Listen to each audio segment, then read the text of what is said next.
This is TWiT. So what do you think were the key takeaways today regarding the Apple Watch? Yeah, so I think we already knew a lot about the Apple Watch from the event they had in September. I think people were kind of looking for more specific details like pricing and availability, especially for the higher end watches. There were lots of guesses for how expensive the gold models would be, and now we finally know how much those cost. And we also got a little bit of a closer look at how apps will work and what Apple is kind of really positioning this as. And it kind of seems like they're positioning this more as like a luxury timepiece than a smartwatch, although health and fitness are definitely two big aspects that they're highlighting as well. So yeah, I think just getting a closer look at the actual watch and what kind of apps will work with it, as well as pricing and availability, are definitely the biggest things people were looking for today. Yeah, the luxury push was really interesting. I know a lot of people online were complaining now that's going to be the status item for people. Which watch do you have? And, whereas opposed to the iPhone, it was basically just, the newest one was the best one. Right. So did anything about so go ahead.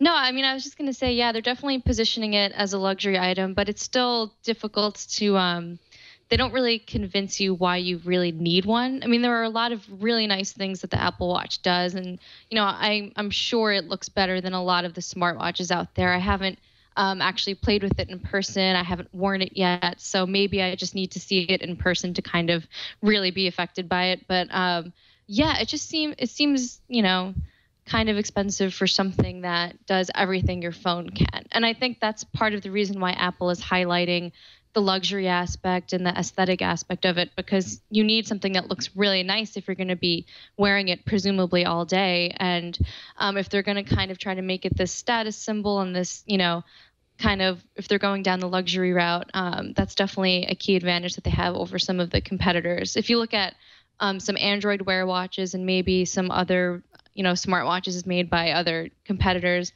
they definitely don't have that same kind of feel. They look like gadgets more than timepieces, and I think that's where Apple really differentiates itself. So did anything about the Apple Watch announcement surprise you today?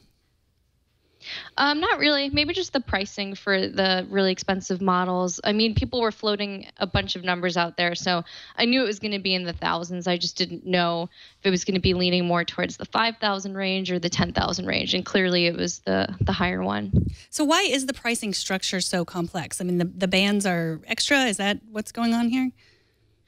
I think so, yeah. So, I mean, there's a few things to take into account. You have the watch itself with the casing, whether it's, gold or aluminum or stainless steel. And then the bands also cost, I think they're also separate prices. Obviously, something like the rubbery one that you get with the Sport Edition is going to be less expensive than like the Milanese Loop or something, a little bit more premium like that. And then there are also two different sizes as well. There's the 38 millimeter and the 42 millimeter.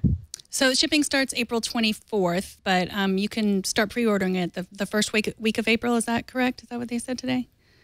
Yeah, it's April 10th, actually, is what they said, I believe. And that's the same day the new MacBook is going to be launching as well.